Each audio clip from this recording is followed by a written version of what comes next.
Harapan kita hanya di dalam Tuhan Yesus Kristus. Tiada yang lain, karena Dialah Allah yang benar.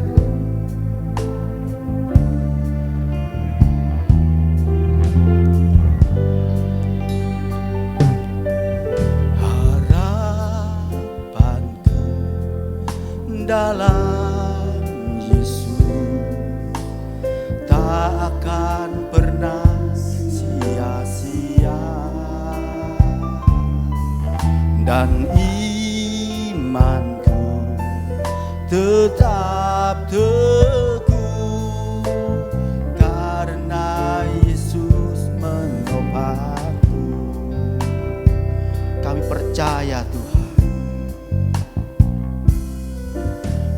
ku percaya tiada yang mustahil. Bila ada Yesus, ku percaya janji yang sempurna di dalam. Ku percaya tiada yang mustahil. Bila ada Yesus, ku percaya kasih-Mu yang sempurna di dalamku.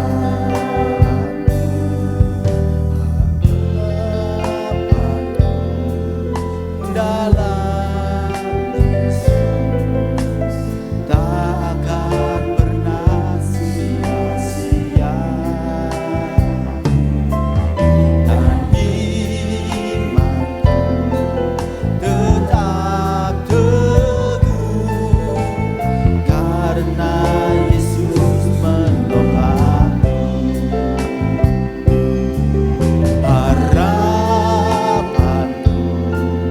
dalam Yesus tak akan pernah sia-sia, dan imanku tetap teguh karena Yesus menopangku. Kami undang saudara kasih untuk bangkit berdiri.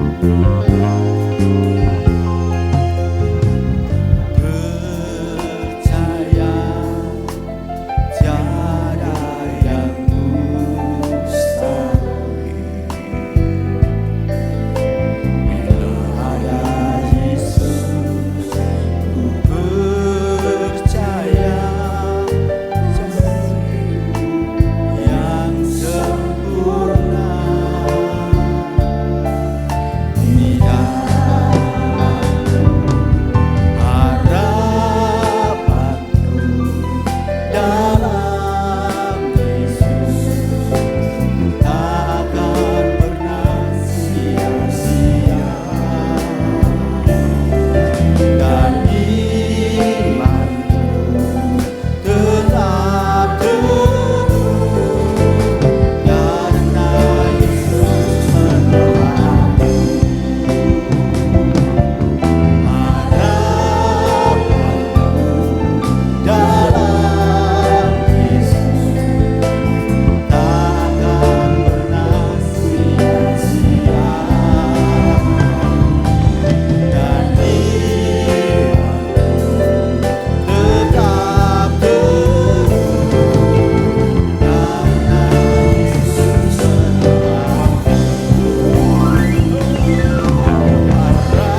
Sekali Yesus, tetap Yesus.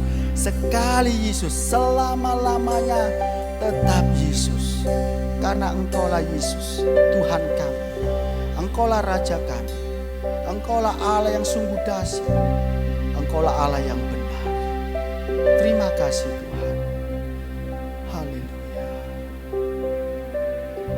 Terima kasih. Sekali Yesus, selamanya Yesus. Harapan tak akan hilang, karena kasih-Nya sekarang ku ada. Oh Yesusku, ku cinta Kau selamanya. Sekali Yesus, selamanya Yesus. Harapan tak akan hilang,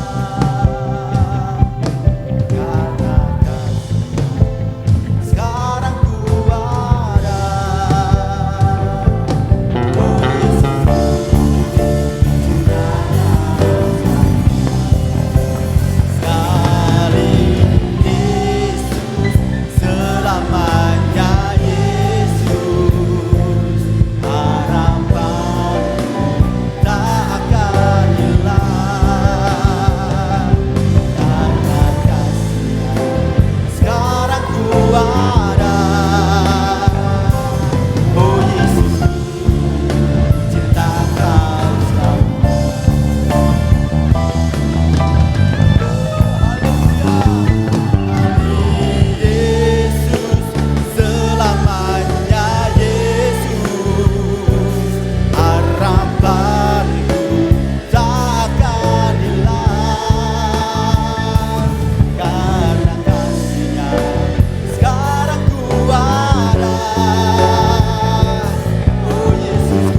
luar biasa Allah kita.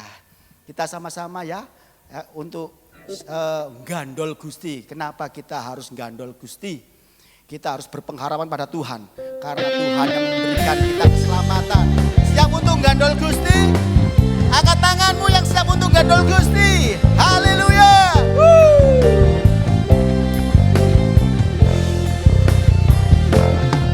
Gandol Gusti, gandol Gusti, gandol Gusti.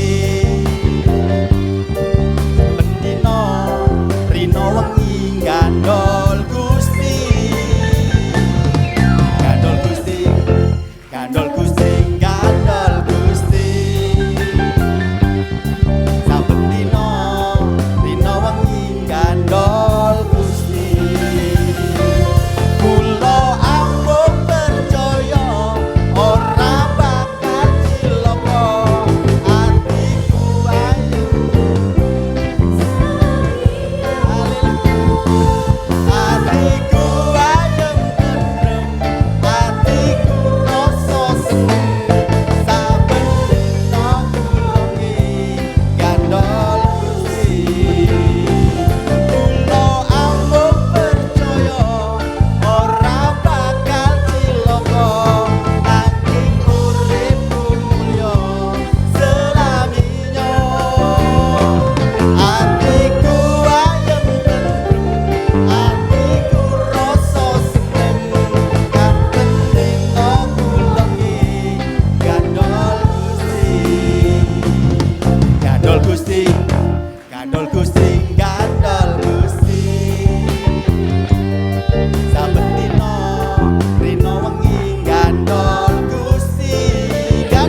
Lagu ini mengingatkan saya kepada seseorang, yaitu almarhum Bapak Gembala.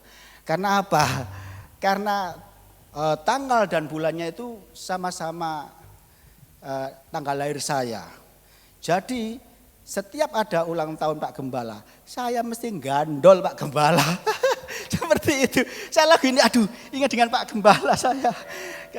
Terpujilah nama Tuhan. Apalagi ya, kalau gandol Gusti gitu loh, nggak ada ciloko, ada berkat, ada keselamatan, ada sukacita yang baru dari Tuhan. Saya aja gandol Pak Gembala, wis seneng saudara. Apalagi gandol Tuhan Yesus, amin. Haleluya. Anggur baru curahkan, minyak baru dicurahkan, sukacita yang dari surga dicurahkan. Haleluya.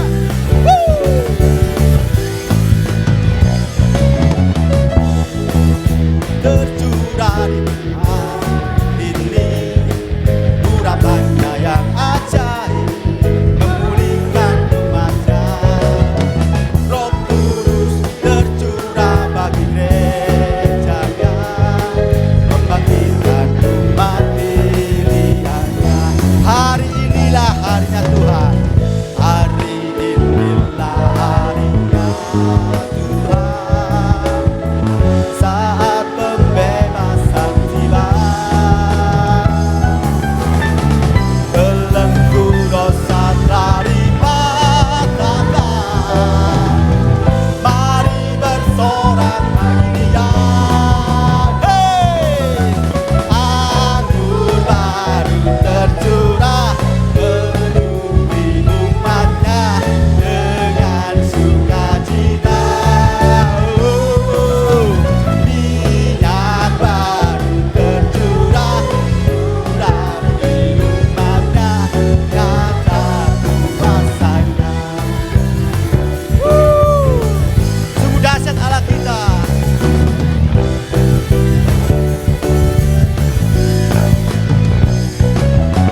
Roh Kudus tercurah di tempat ini, urapannya yang ajaib, memulihkan umatnya. Roh Kudus, amin. Gerejanya, membangkitkan umat pilihannya. Hari inilah harinya Tuhan. Saat pembebasan tiba, belenggu dosa dipatahkan. Amin.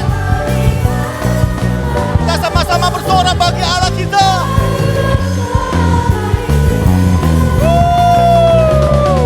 Anggur tercurah, penuhi umatnya dengan sukacita.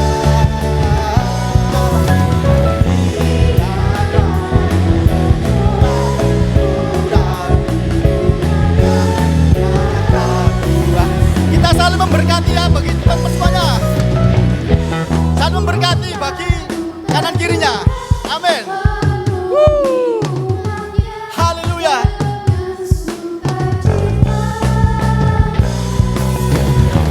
Minyak baru tercurah, urapi umatnya, nyata kuasanya.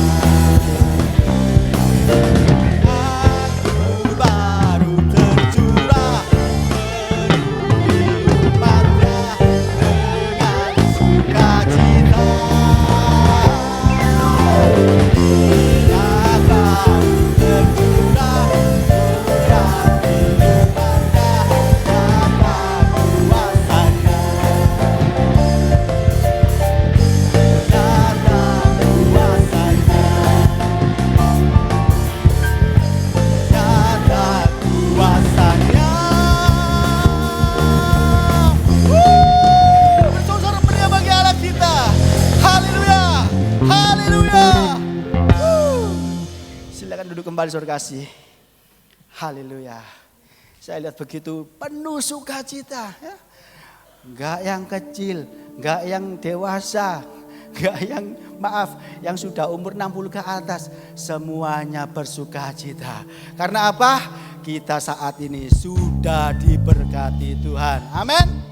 Haleluya. Baik saudara kasih, kita persiapkan hati dan pikiran kita untuk mendengarkan firman Tuhan.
Begitu indah kita memandang wajah Tuhan.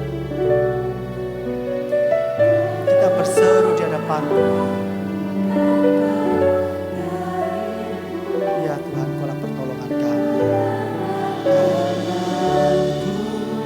Jangan lepaskan, Kaulah harapan dalam hidupku. Ku pandang wajah-Mu dan berseru, pertolonganku datang dari-Mu. Peganglah tanganku, jangan lepaskan, Kaulah kami undang saudara kasih untuk bangkit berdiri. Pandang wajah-Mu dan berseru, pertolonganku datang dari-Mu. Peganglah tanganku, jangan lepaskan, harapan dalam hidupku.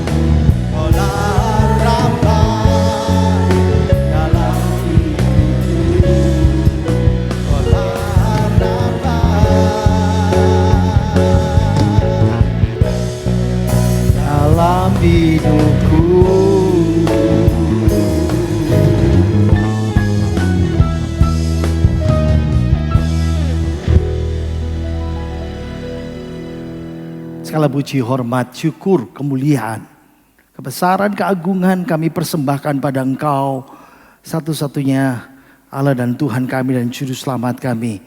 Engkaulah harapan, Engkaulah segala-galanya, Engkaulah Juru Selamat kami ya Tuhan. Terima kasih karena Engkau sungguh luar biasa buat kami, karena Engkau sudah melawat kehidupan kami. Terima kasih Tuhan, terimalah persembahan pujian kami, penyembahan kami boleh menjadi dupa yang harum di hadapan-Mu ya Tuhan. Berkati hamba-Mu yang sudah melayani, pakai mereka dengan lebih dahsyat, lebih luar biasa Tuhan. Di hari-hari mendatang, dan kami siap Tuhan untuk menerima firman-Mu. Ini hamba-Mu yang penuh dengan kelemahan, kekurangan, keterbatasan.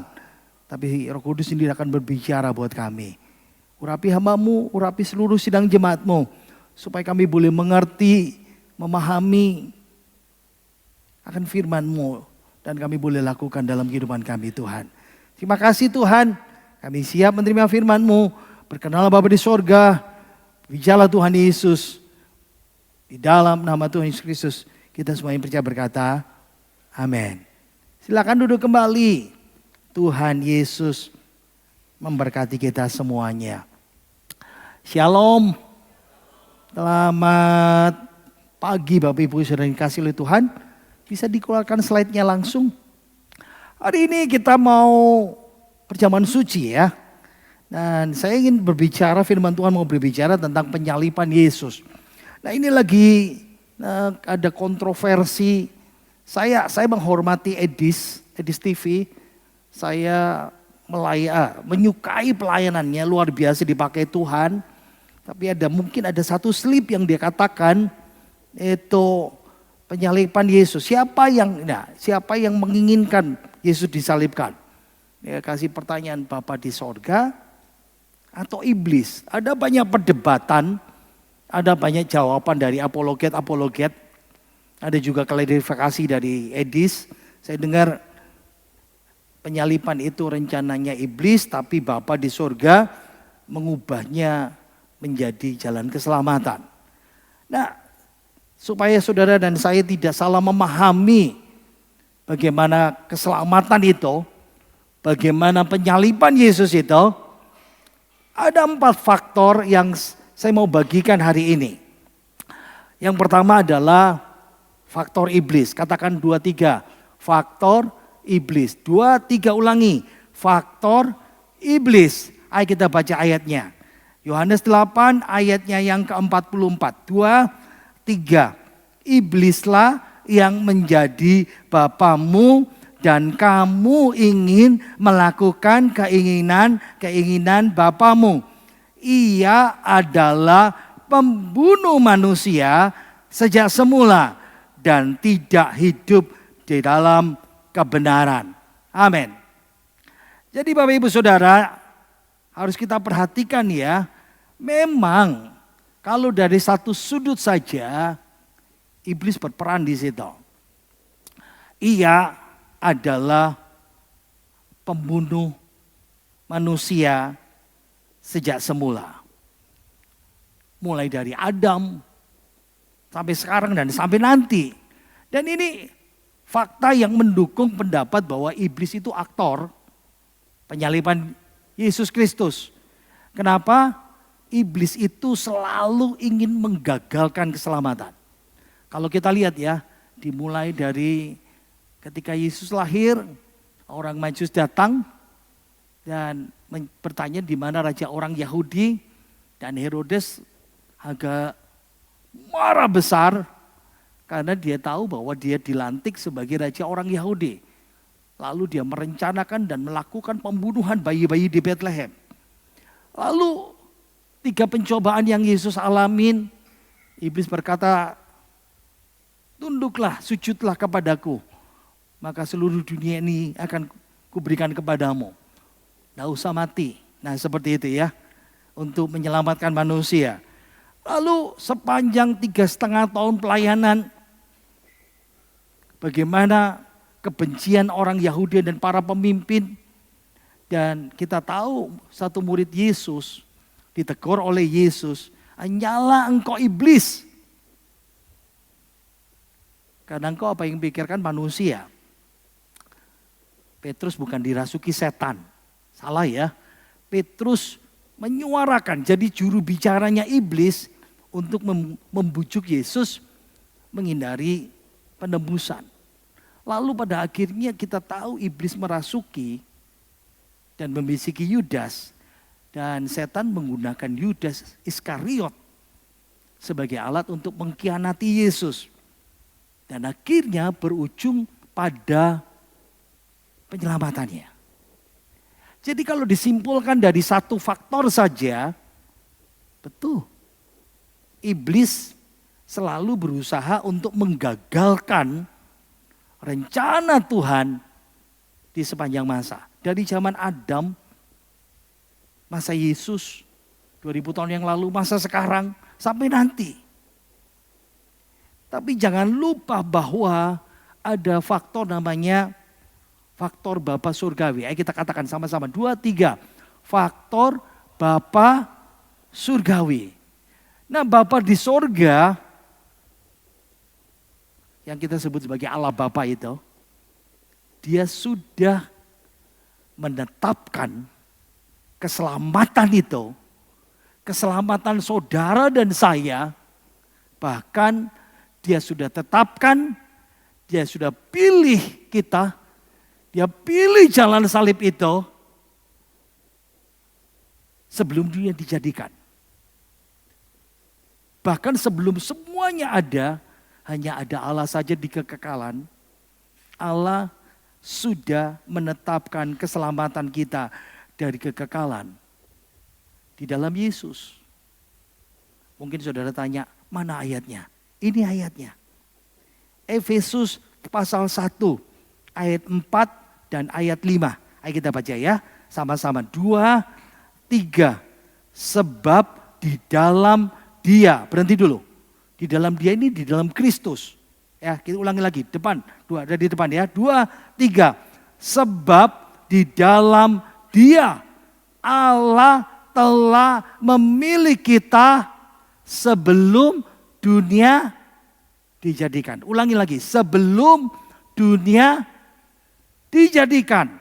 Supaya kita kudus dan tak bercacat di hadapannya dalam kasih. Ia telah menentukan kita dari semula oleh Yesus Kristus untuk menjadi anak-anaknya sesuai dengan kerelaan kehendaknya.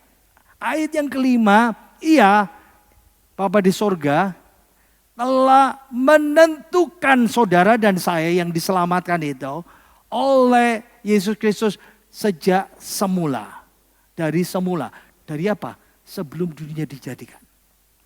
Jadi kalau kita lihat ini timeline ya, dunia ini Tuhan menciptakan ya langit dan bumi dan segala isinya, dan kita tahu dari Kejadian pasal 3 ada namanya kejatuhan Adam dan Hawa. Kejatuhan manusia di dalam dosa. Ini 6.000 tahun yang lalu. Lalu kita tahu Yesus dia hadir inkarnasi dalam dunia, lahir di Bethlehem sampai pada puncaknya dia mati di kayu salib buat saudara dan saya. Lalu dia naik ke surga. Dan kita sekarang kita hidup di tahun 2025. Nah, sekarang ini umur saya 55 tahun. Saya lahir tahun 1970. Tapi saya anak pendeta, saya cucu pendeta, tapi saya harus lahir baru. Saya baru terima Yesus waktu saya umur 16 tahun. Bulan Juni, 30 Juni tahun 86. Saya berpikir, pikiran saya, Tuhan memilih saya karena saya memilih Tuhan Yesus. Tuhan memilih saya pikir, pikiran saya, ya tanggal 30 Juni tahun 86 itu. Tapi ternyata Efesus berkata, pilihan Allah itu, Tuhan memilih saya, ternyata dia lakukan sebelum dia dijadikan. Pernah pikir hal yang seperti ini dalam kehidupan kita? Bapa sudah merencanakan dan menetapkan keselamatan itu dari kekekalan. Nah memang ingat ya, di satu sisi ada namanya keseimbangan. Kita dituntut untuk percaya kepada Yesus. Kalau ditanya Allah pilih dulu atau kita beriman dulu? Ya jelas Allah pilih dulu kita. Bapa menetapkan dan merencanakan keselamatan kita. Nah ayat ini dikatakan sebab di dalam Dia Allah telah memilih. Nah saya suka sekali dalam bahasa aslinya, bahasa Yunani dipakai kata ekletos. Bapak Ibu Saudara, kata ekletos ini kalau dalam bahasa asli Alkitab kita, Alkitab Yunani kita yang asli, itu dipakai, jadi kayak gini ya, ada kata-kata tertentu, kalimat-kalimat tertentu, ada kata-kata tertentu yang hanya Allah yang boleh pakai itu. Nah kata memilih ini, ekletos ini, hanya dipakai dalam Alkitab untuk Allah memilih. Allah pilih juru selamat, Allah pilih kita, orang percaya. Kalau dalam bahasa Yunani-nya tensis ya. Tensis itu kalau waktunya aorist, middle, indikatif. Allah sedang memilih untuk dirinya sendiri. Tidak ada orang yang kasih pertimbangan sama Allah. Nah, Efesus pasal, saya pindah di sini ya. Efesus pasal 1, ini konteksnya. Kita kan baca ayat 4 dan 5. Ini konteksnya ayat 3 sampai 14. Siapa yang menyelamatkan kita? Bukan Yesus saja. Tapi ini pekerjaan Allah Tritunggal. Nah Allah memilih, Bapa memilih kita sebelum ada waktu. Sebelum sejarah dimulai. Sebelum ada namanya kronologis. Sebelum ada sejarah. Makanya dia pilih sebelum kekekalan. Tapi Kristus, dia memilih kita, menyelamatkan kita, menebus kita pada waktunya. 2000 tahun yang lalu. Dan Roh Kudus dia memeteraikan kita waktu kita percaya. Saya tahun 2016, Roh Kudus memeteraikan saya tahun 2016. Nah dari sini kita bisa paham ketetapan Allah, rencana Tuhan itu sempurna. Lebih tinggi, tidak ada artinya sama iblis itu. Nah ingat ya, kita dipilih Tuhan bukan seperti apel yang baik. Oh saya ke gereja, saya orang Kristen, saya lebih baik dari orang lain. Lalu ada apel busuk, ilustrasi ini ya. Oh dia ini orang jahat, dia ini orang gak benar. Enggak, Alkitab mengatakan Roma 3 ayat 10 sampai 11. 2, 3. Sebab ada tertulis. Ayo kita baca sama-sama. 2, 3. Sebab ada tertulis tidak ada yang benar. Seorang pun tidak. Tidak ada seorang pun yang berakal budi. Tidak ada seorang pun yang mencari Allah. Nah ingat.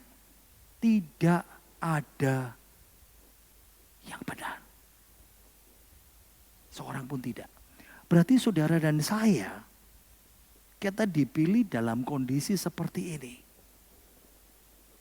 Kita rusak total. Roma pasal 3 ayat 23 ya. Kita baca sama-sama. 2, 3. Karena semua orang telah berbuat dosa dan telah kehilangan kemuliaan Allah. Kita ini rusak total, bejat. Seperti apa itu? Jadi semua orang di dunia ini tidak ada yang baik. Kenapa? Karena kita sudah jatuh di dalam dosa. Dosa itu mencemari segalanya. Pikiran kita, hati kita, tubuh kita, jiwa kita, roh kita. Jadi natur kita, keberadaan kita itu sukanya dosa. Suka yang jahat, yang buruk, yang rusak. Makanya kenapa Allah datang untuk menyelamatkan kita? Karena hanya kasih karunia-Nya. Saudara dan saya kita nggak bisa pilih Tuhan. Kecuali Allah memilih kita dulu. Orang berdosa tidak bisa mendekat sama Tuhan. Kita tidak bisa maju selangkah sedikit saja lebih maju, lebih dekat sama Tuhan. Kenapa? Karena kita rusak. Semua omongan kita, pikiran kita, hati kita rusak. Alkitab mengatakan, ya, baca Efesus pasal 2 ayat yang pertama. 2, 3. Kamu dahulu sudah mati karena pelanggaran dan dosamu. Ingat ya, secara rohani kita ini seperti mayat. Nah, ingat ya, ada kisah di mana Tuhan membangkitkan Lazarus.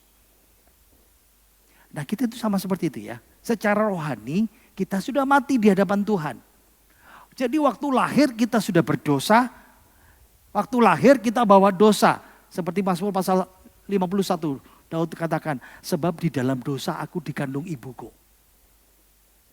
Jadi kita seperti Lazarus. 4 hari sudah mati berbau busuk. Lalu Tuhan panggil, Lazarus. Lalu bangkitlah Lazarus itu. Jadi orang yang mati rohani tidak bisa memilih Tuhan sampai Allah memanggil kita. Allah memilih kita. Allah menghidupkan kita kembali. Karena manusia yang berdosa tidak bisa menanggapi hal-hal yang rohani. Jadi itu sebabnya kenapa Bapak merencanakan keselamatan itu. Ya, karena orang berdosa mati. Dan orang mati tidak bisa pilih Allah. Jadi kita bisa melihat ya, sebetulnya yang paling utama adalah ini rencana Tuhan. Bahkan sebelum dunia diciptakan. Yang ketiga, pahami ada namanya faktor kemenangan salib. Sebelum saya jelaskan baca ayatnya, Bapak Ibu mesti paham ya, kayak gini. 2000 tahun yang lalu, hukuman mati yang paling mengenaskan, menakutkan, hukuman mati yang paling horor itu adalah orang disalib. Pemerintah Romawi memberlakukan hukuman itu untuk orang-orang yang penjahat yang paling gak bisa diampuni lagi. Penjahat yang berkali-kali membunuh, melakukan subversif. Tapi salib itu diubah sama Tuhan. Ayo kita baca Alkitab kita ya. Dalam Kolose pasal 2 ayatnya yang ke-13. Kita baca pelan-pelan ya. 2, 3. Kamu juga meskipun dahulu mati oleh pelanggaranmu. Berhenti dulu. Pasti paham ya. Kita dulu sudah mati, dianggap mati. Mati rohani. Terus yang kedua. Dan oleh karena tidak disunat secara lahiriah. Berhenti dulu. Ini bicara. Kita ini bukan umat pilihan. Orang Israel, umat pilihan di perjanjian lama. Kalau mau masuk umat pilihan, kamu udah disunat jasmani. Berarti 2 kondisi kita. Kita sudah mati rohani. Yang kedua, kita bukan umat pilihan. Kita teruskan, kata telah. 2, 3. Telah dihidupkan Allah bersama-sama dengan Dia. Dia itu siapa? Kristus. Bapa sudah menghidupkan kita bersama-sama di dalam Kristus. Dengan Kristus. Terus sesudah 2, 3. Sesudah Ia mengampuni segala pelanggaran kita dengan menghapuskan surat hutang. Berhenti dulu. Nah ini surat hutang ini pakai kata kerografon. Seperti ini, contoh. Saya sama Pak Robert. Saya misalnya pada 2000 tahun yang lalu, saya hutang bisnis sama Pak Robert. Bet, aku mau kulaan, minyak 100 tempayan. Maka saya akan ambil kertas, lalu saya menulis, saya Yonatan berhutang kepada Robert 100 tempayan minyak. Biasanya pakai bukan jempol ya, ada cincin, pakai tanda mentera itu atau cap, lalu dikasih lilin, dicap. Nah, itu namanya kerografon, surat hutang. Yang kedua, kerografon itu bisa suatu pengakuan yang ditandatanganin atau ditulis sendiri. Saya buat salah sama Robert. Saya sudah melakukan pelecehan, penghinaan terhadap Pak Robert. Ini surat pengakuan saya. Itu kerografon. Yang ketiga, kalau ini di ruang sidang, ruang hukum. Saya dinyatakan sah, terbukti bersalah secara hukum. Stop. Sekarang pikirkan, dosa kita itu seperti ini. Dosa itu tertulis. Semua dosa kita tertulis di hadapan Tuhan. Dicatat, masih ingat ya, di masa depan, di pengadilan Kristus, kita akan diadili entahkah perbuatannya baik atau jahat. Semua kesalahan kita itu dihitung, ditulis. Itu surat dakwaan yang tersimpan. Balik lagi. Baca lagi sesudah dia ya. 2, 3. Sesudah dia mengampuni segala pelanggaran kita dengan menghapus surat hutang. Jadi surat hutang kita dibuang. Tidak ada lagi tercatat di sorga. Gimana caranya? Kata yang 2, 3. Yang oleh ketentuan-ketentuan hukum mendakwa dan mengancam kita. Dan itu ditiadakannya dengan memakukannya pada kayu salib. Wow. Ada 2 arti. Dipakukan di kayu salib. Saya cari salib. Oh, kapan hari di sini ada ya. Kalau ada salib, nah ingat. Waktu Yesus disalib, di atasnya ada tulisan Indri. Itu bahasa Latin, inilah apa? Inilah Yesus Raja orang Yahudi. Kesalahannya Yesus disalib itu karena dia Raja orang Yahudi. Nah, memakukan pada kayu salib itu berarti pemberitahuan pada publik atau penyataan hukuman yang ditempatkan di atas orang di kayu salib. Dari sini kita bisa paham. Salib Kristus itu menghapus segala hutang dosa kita. Dan itu proklamasi Yesus disalib. Segala hutang kita. Tunggu dulu ya. Stop. Ingat enggak? Salib pada masa Yesus itu penghukuman yang paling mengerikan. Ditakuti orang, dihindari orang. Tapi salib ini dirubah oleh Bapa kita di sorga. Sekarang kita baca ayat yang ke-15.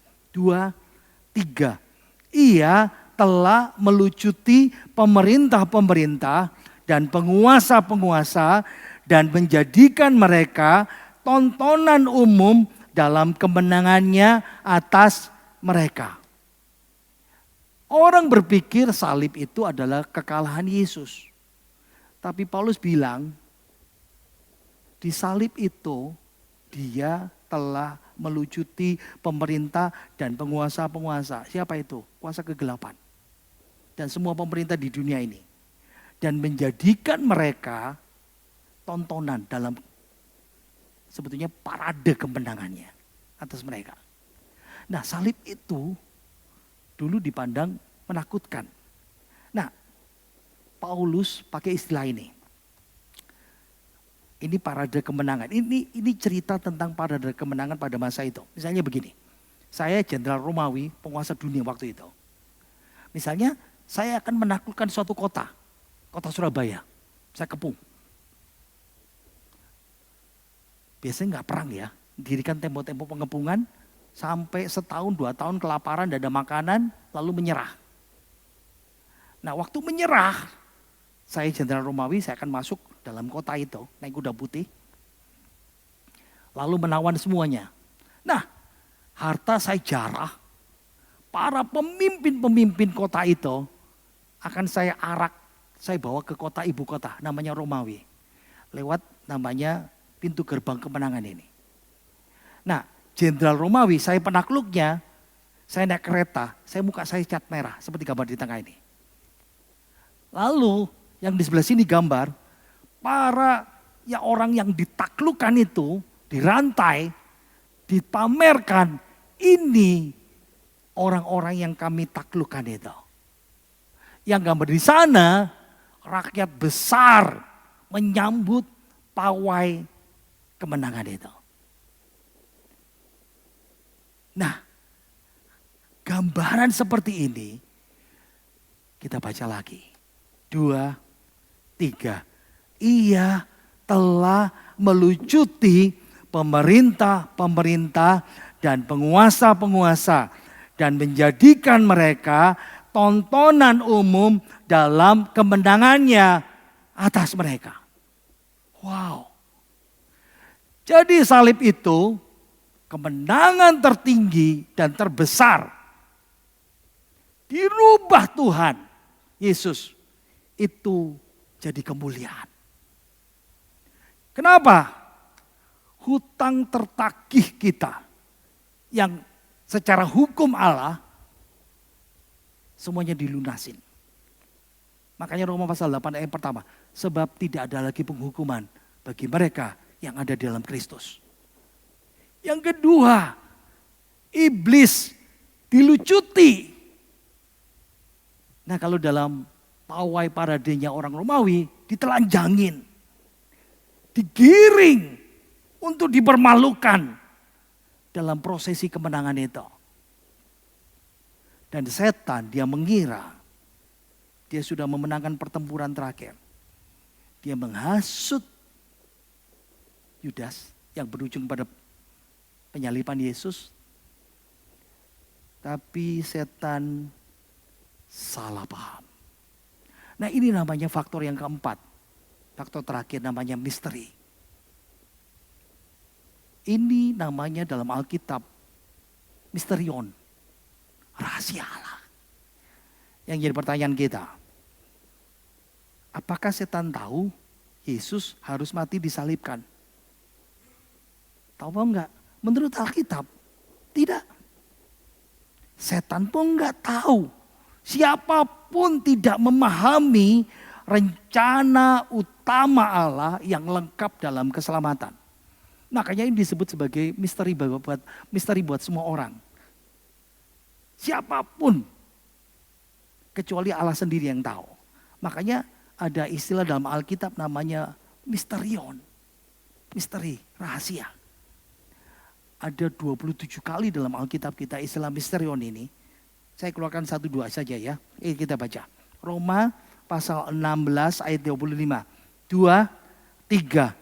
Bagi dia yang berkuasa menguatkan kamu menurut Injil yang kumasyurkan dan pemberitaan tentang Yesus Kristus sesuai dengan pernyataan rahasia yang didiamkan berabad-abad lamanya. Jadi ada istilah namanya misterion, misteri. Ada 27 kali di Perjanjian Baru. Itu menggambarkan rencana Allah penebusan yang penuh dan menyeluruh. Hanya Allah yang tahu. Gini. Di Perjanjian Lama, lihat ya, Tuhan itu kasih nabi-nabinya itu seperti pasal apa ya? Kepingan. Jadi Nabi Yesaya dapat 1 keping seperti 2-3 keping. Nabi Yeremia dapat 2-3 keping. Nabi Yeskel dapat 2-3 keping. Nabi Amos, Nabi Hosea. Semua nabi-nabi cuma dapat potongan-potongan.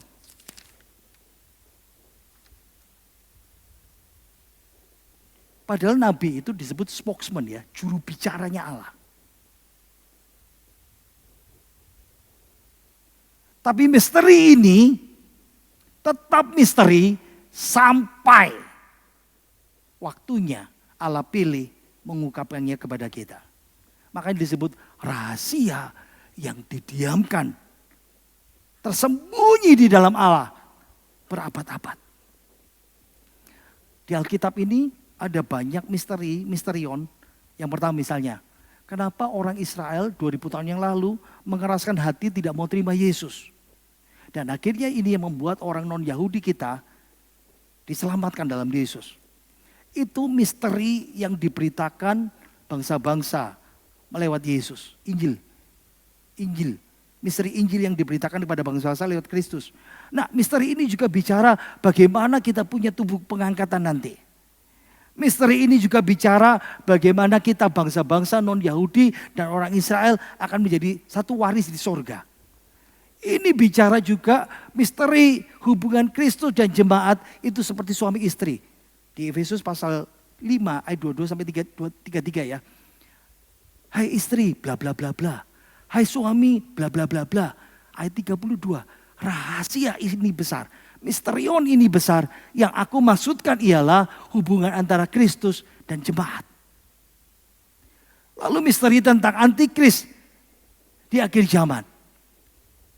Jadi begitu banyak misteri yang tersembunyi di dalam Allah.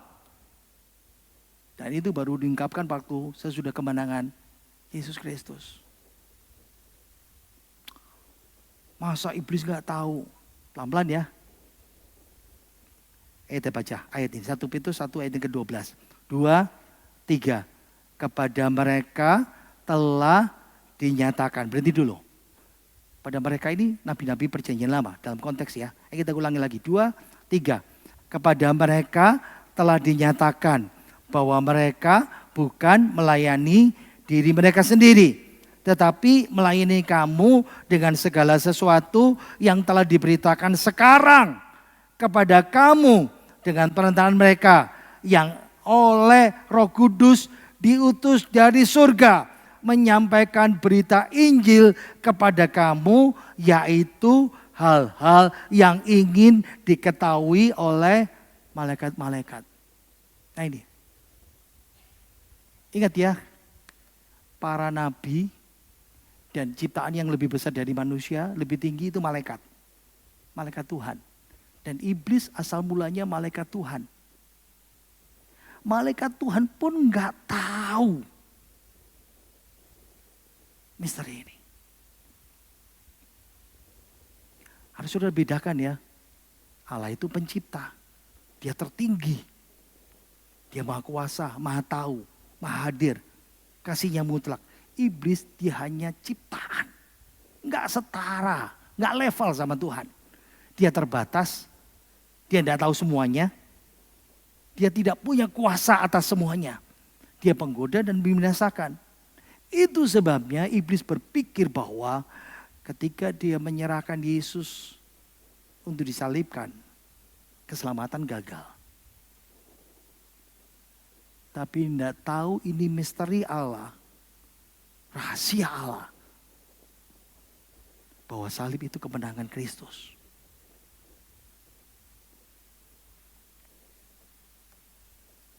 Itu kata Alkitab. Ayo kita baca lagi ayat yang sama. 2, 3. Ia telah melucuti pemerintah dan penguasa-penguasa dan menjadikan mereka tontonan umum dalam kemenangannya atas mereka. Iblis tidak pernah tahu. Ini seperti orang yang nembak kakinya sendiri. Wah, dia hasut para pemimpin, dia hasut Yudas, dia hasut Kayafas, Dia hasut Filipus, dia hasut orang Yahudi. Dan setan mengira, wow, kalau Yesus mati, berarti rencana keselamatan hancur. Tapi salib itu kemenangan Yesus Kristus. Sekarang penerapan untuk kita semuanya ya. Ingat, iblis, faktor iblis, dialah pembunuh manusia. Dia bapak segala dusta. Itu sebabnya dia menghancurkan hidup orang Kristen. Gereja-gereja dihasut, tengkar antar gereja, tengkar di dalam gereja. Rumah tangga sama. Kita dilemahkan untuk meragukan firman Tuhan. Kita dibikin rohani, kita dibunuh. Iman kita dibuat lemah, pelayanan kita dihalang-halangi. Menghalangi pekerjaan Tuhan. Dia tanam kebencian, luka batin, masalah, sakit, persoalan. Yang kita gak mau beresin itu. Dan iblis bilang sama saudara, selamanya situasimu gak pernah bisa diubah. Dan Allah berkata sama saudara, datang padaku. Kebenaran itu akan memerdekakan kamu. Itu yang Allah katakan. Yang kedua,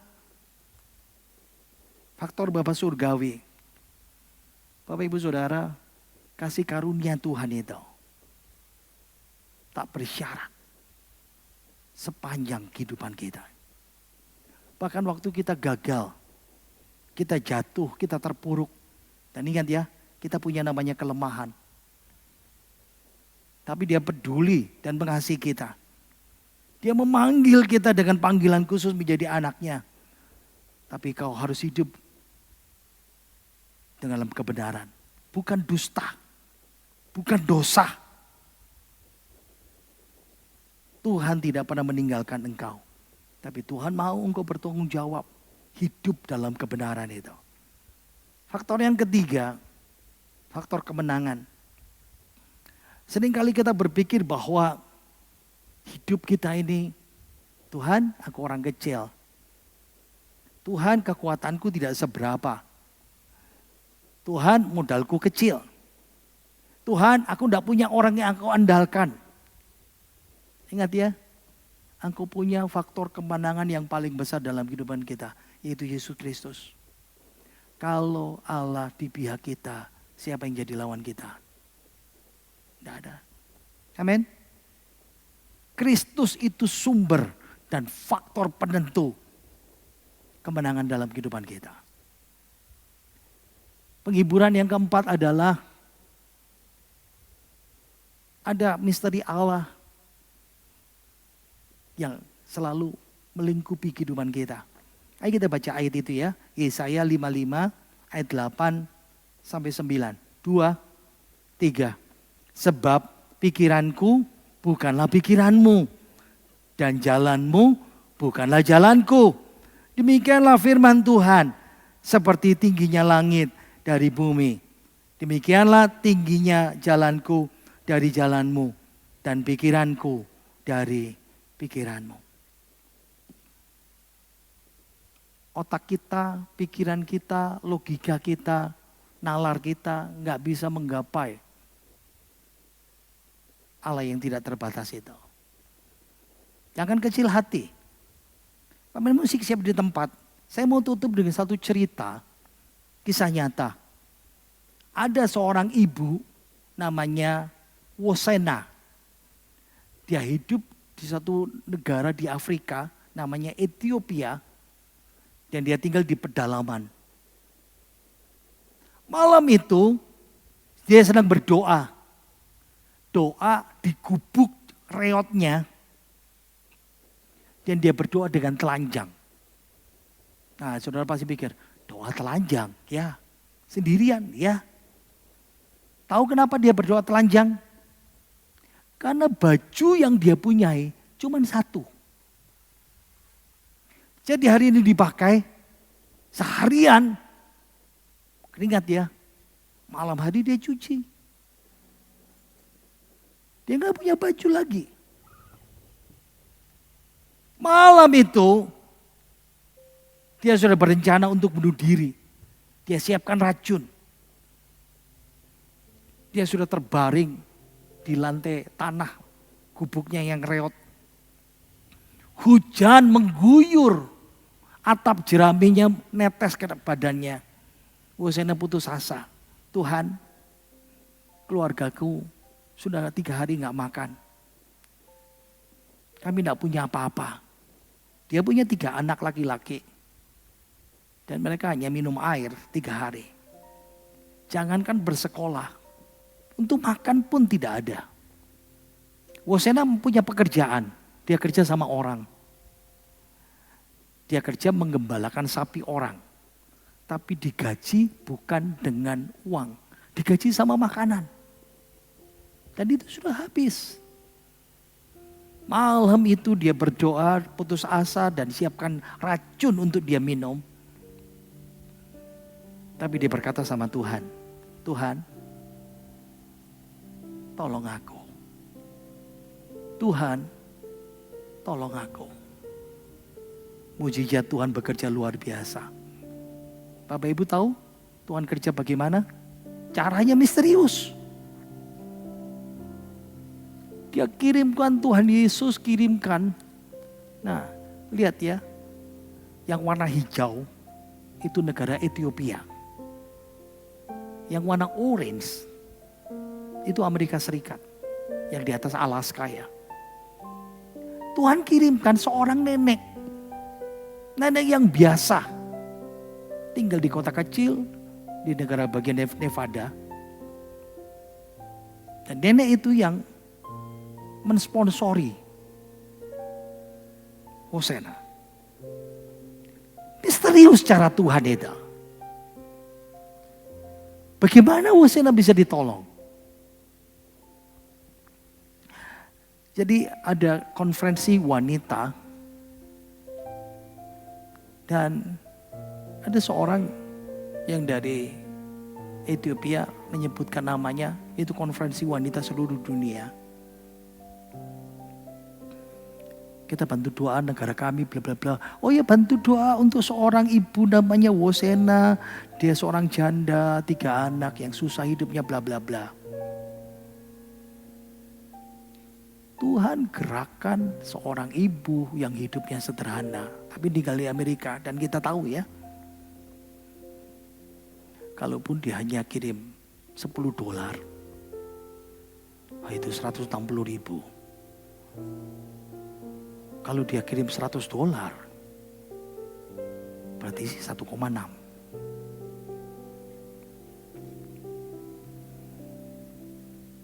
Tuhan tidak bekerja itu saja. Tuhan kirimkan orang A, orang B, orang C untuk menyekolahkan anak-anaknya. Hari ini Ibu Hosea sudah bekerja pekerjaan tetap, gaji tetap, punya rumah dari batu bata, dan 1 anaknya melayani jadi hamba Tuhan.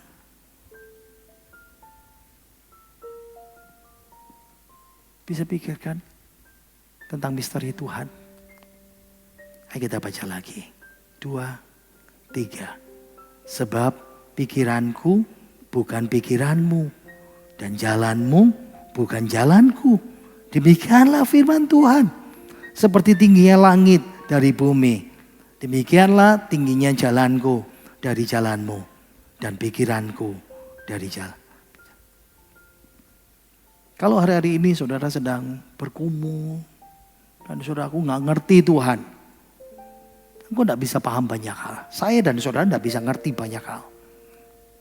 Beristirahatlah, tenanglah di kaki Yesus, dan engkau akan terima misteri-misteri yang luar biasa dari Tuhan. Tuhan itu lebih besar pemahamannya daripada pemahaman kita.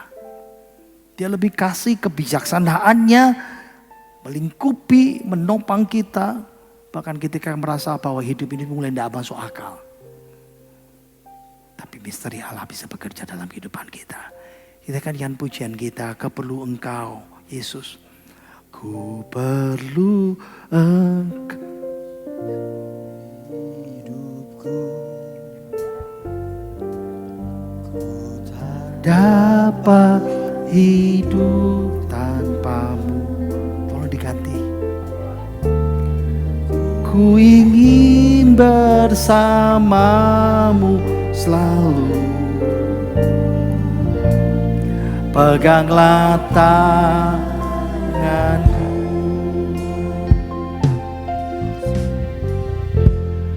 Ku perlu Yesus di hidupku.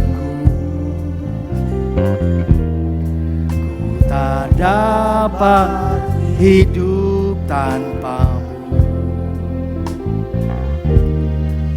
Ku ingin bersamamu selalu.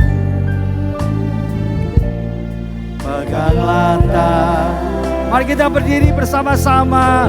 Pelayan perjamuan kudus maju ke depan. Sekalipun aku harus melewati aku mampu bila Engkau selalu berserta. Ya Allahku, jangan pernah Kau tinggalkan aku. Kau dalam hidup sekalipun aku harus melewati aku mampu bila Engkau selalu bersama. Ya Allahku, jangan pernah Kau tinggalkan aku. Kau dalam hidup. Pagi hari ini Tuhan, kami sudah belajar kebenaran firman-Mu. Engkau Allah yang luar biasa. Betapa Engkau menata kehidupan kami dengan luar biasa.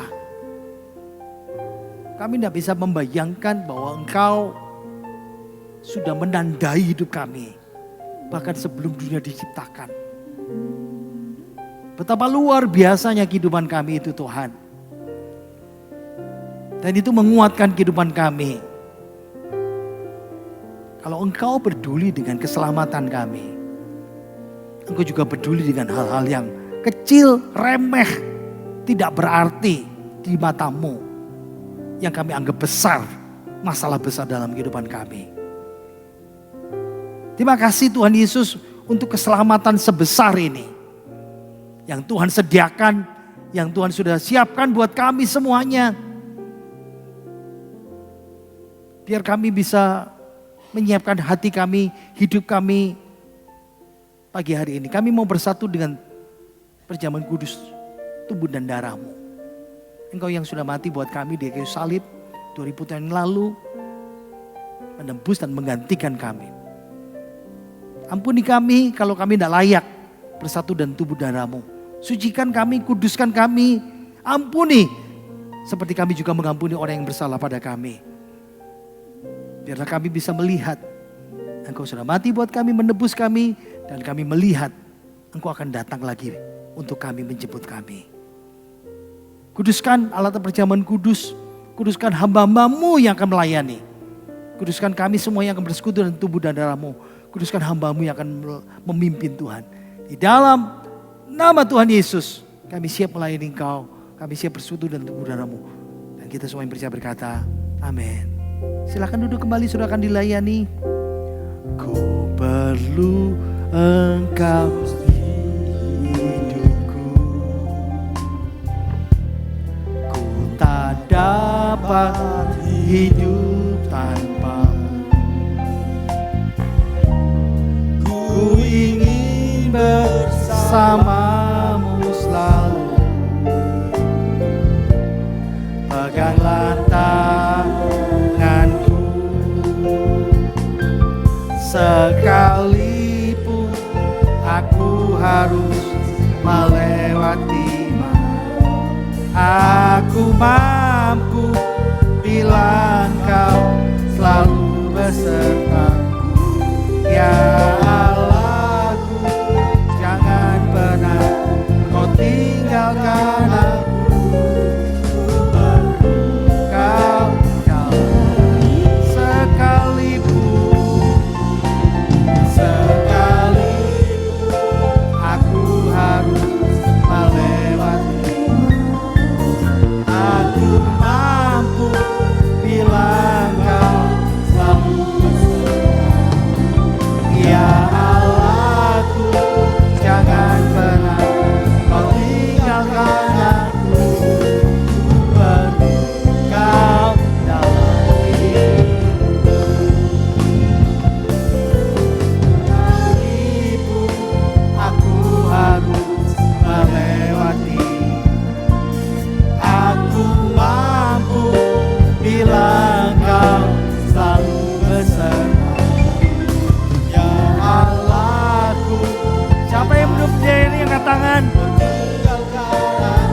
Siapa yang belum dilayani angkat tangan? Kalau sudah, mari kita berdiri bersama-sama. Bila Engkau selalu beserta, ya Allahku, jangan pernah Kau tinggalkan aku. Kau dalam hidupku. Siapkan hosti ini di tangan kita.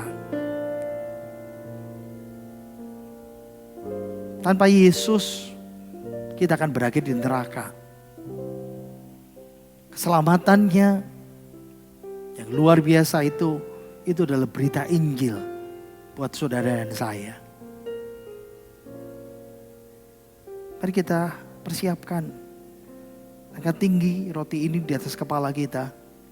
Dengarkan firman Tuhan. Sebab apa yang telah kuteruskan kepadamu, telah kuterima dari Tuhan. Yaitu bahwa Tuhan Yesus pada malam waktu diserahkan mengambil roti. Dan sesudah itu ia mengucap syukur atasnya. Ia memecah-mecahkannya berkata, inilah tubuhku yang diserahkan bagi kamu. Perbuatlah ini menjadi peringatan akan aku. Bukankah roti yang kita ucapkan syukur di dalamnya ini, inilah persekutuan dalam tubuhnya Kristus. Amin. Katakan dalam nama Tuhan Yesus kita mau makan bersama-sama.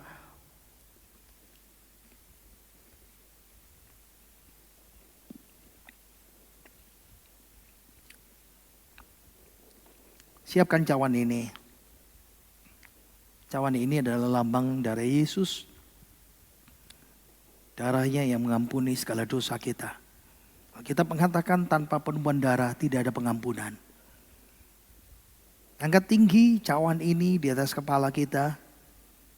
Dengarkan firman Tuhan. Demikian juga ia mengambil cawan. Sudah makan lalu berkata, cawan ini adalah perjanjian baru yang dimeteraikan oleh darahku. Perbuatlah ini setiap kali kamu minumnya menjadi peringatan akan aku. Bukankah cawan yang kita ucapkan syukur di dalamnya ini, inilah persekutuan dalam darahnya Kristus. Amin. Katakan dalam nama Tuhan Yesus kita meminum bersama-sama dalam nama Yesus. Kita nyanyikan pujiannya sekalipun. Saya mohon Pak Paul Honggriwang menutup perjamuan kudus dengan doa. Meskipun aku harus melewati, aku mampu bila Engkau selalu beserta. Ya Allahku, jangan pernah Kau tinggalkan aku.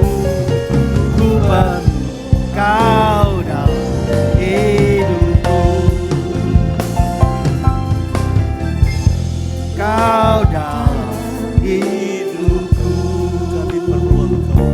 Ku perlu Kau dalam hidupku.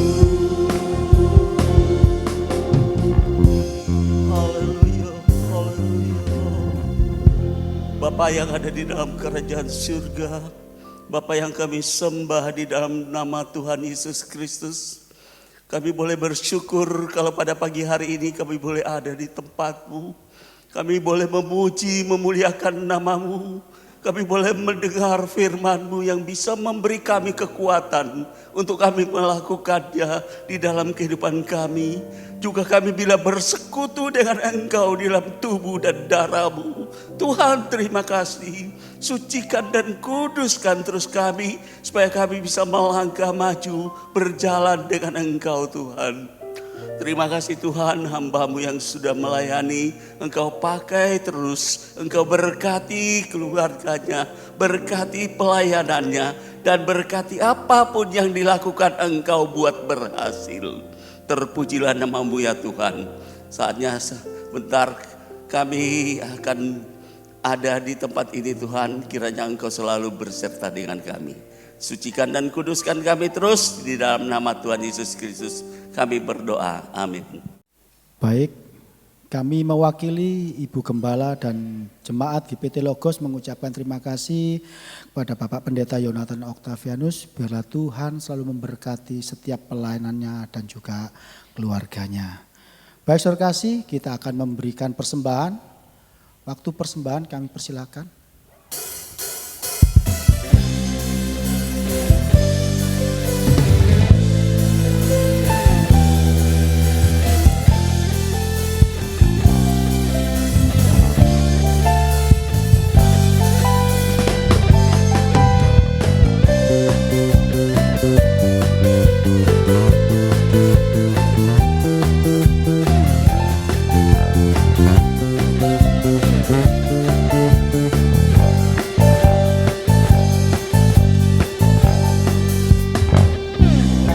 Obat deras melanda hidupku, bila putus asa dan letih lesu. Berkat Tuhan satu-satu hiduplah, kau niscaya kagum oleh kasih. Bila obat deras melanda hidupku, bila putus asa dan letih lesu. Berkat Tuhan satu-satu hiduplah, kau niscaya kagum oleh kasih-Nya. Berkat Tuhan mari hiduplah, kau kan kagum oleh kasih-Nya. Berkat Tuhan mari hiduplah, kau niscaya kagum oleh kasih. Kami undang saudara kasih bagi diri.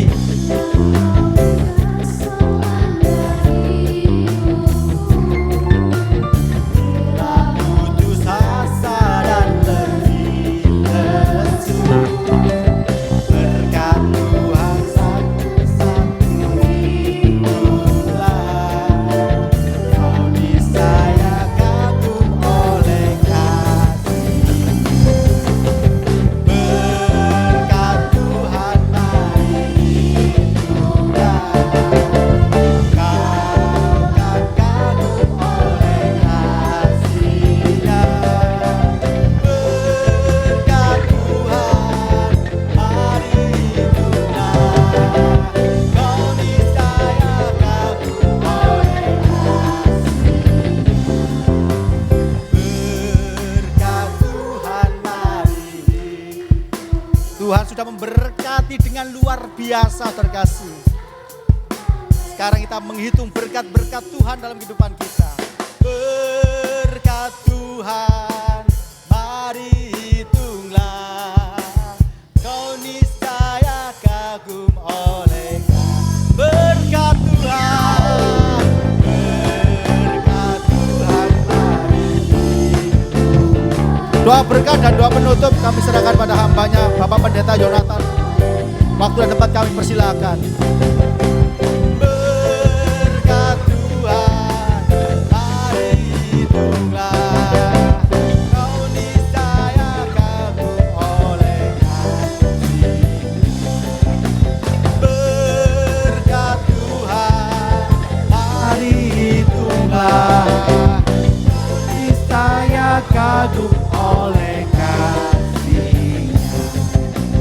Berkat Tuhan mari hitunglah, kau niscaya kagum oleh kasih-Nya.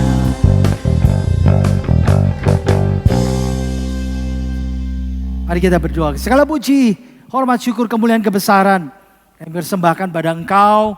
Engkau yang layak menerima segala-galanya dalam kehidupan kami ya Tuhan. Terima kasih Engkau boleh memberkati ibadah kami. Kami percaya Tuhan, kasih dan kemurahan-Mu boleh ada dalam kehidupan kami. Engkau memberkati gereja-Mu di tempat ini. Engkau berkati Ibu Gembala. Engkau berkati para pelayan-pelayan Tuhan. Jemaat-Mu boleh bersaksi, memberitakan Injil, membawa jiwa untuk Tuhan.